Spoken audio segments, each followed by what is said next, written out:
미국 중앙은행 연준이 얼마 전에 좀 이상한 결정을 내렸습니다. 분명 금리를 내렸는데 시장은 이걸 경고 신호로 받아들였거든요. 이게 대체 어떻게 된 일일까요? 자, 한번 보시죠. 연준이 기준금리를 내렸습니다. 보통은 좋은 소식이잖아요.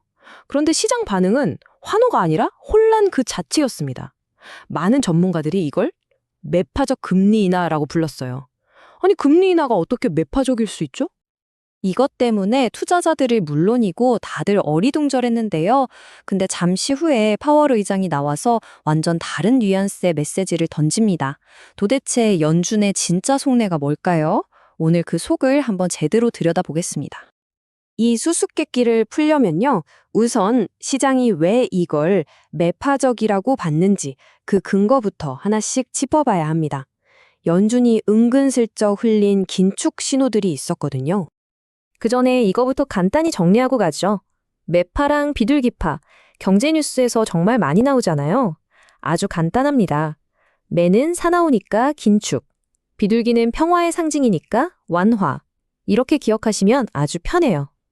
자, 첫 번째 단서는 바로 숫자 3입니다. 이게 뭐냐면요. 2019년 이후 처음으로 연준 위원 3명이 금리 인하 결정에 반대표를 던진 겁니다. 이 투표 결과를 보면요. 연준 내부의 의견이 얼마나 갈렸는지 한눈에 드러납니다. 앞으로 어떻게 할지를 두고 심각한 의견 불일치가 있었다는 거죠. 심지어 반대한 사람들도 생각이 다 제각각이었어요. 두 명은 아니야, 금리 그대로 둬야 해 라고 했고 한 명은 아니, 더 확 내려야지 이랬던 거죠. 한마디로 합의점이라고는 찾아볼 수 없는 완전 중구난방이었던 겁니다. 그리고 결정적으로 연준 위원들이 앞으로 금리가 어떻게 될 것 같은지 점을 찍어서 보여주는 점도표가 시장의 기대에 찬물을 확 끼얹었습니다. 생각보다 금리 별로 안 내리겠네? 시장은 이렇게 받아들인 거죠. 자, 이렇게 시장이 연준이 생각보다 매파적이구나 하고 받아들이고 있을 때 갑자기 파월 연준 의장이 등장해서 분위기를 180도 바꿔버립니다. 파월 의장이 이렇게 딱 못을 박았어요. 금리 인상은 아예 고려조차 하고 있지 않습니다. 이건 시장이 예상했던 매파적 분위기와는 정반대인 아주 강력하고 분명한 비둘기파적 신호였죠. 그리고 여기서 시장을 더 깜짝 놀라게 한 조치가 나옵니다. 사실상 양적 완화, 그러니까 QE 아니냐는 말이 나왔는데요. 양적 완화가 뭐냐면 중앙은행이 시장의 돈을 직접 푸는 걸 말합니다. 연준이 무려 400억 달러, 우리 돈으로 50조 원이 넘는 돈을 금융 시스템에 쏟아붓겠다고 발표한 겁니다. 근데 이게 한 번 하고 끝나는 게 아니에요. 매달 단기 국채를 사들이는 방식으로 돈을 계속 풀겠다는 겁니다. 물론 연준은 이게 경기를 살리려는 건 아니라고 딱 선을 그었어요.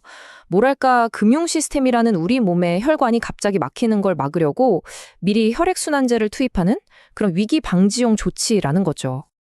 자, 그럼 이 앞뒤가 안 맞는 것 같은 두 가지 신호, 매파적인 동시에 비둘기파적이다? 이걸 어떻게 봐야 할까요? 바로 여기서 연준의 진짜 전략, 이중 전략이 드러나는 겁니다. 이게 바로 연준의 투트랙 전략인데요. 아주 절묘하죠? 운전으로 비유하자면 이렇습니다.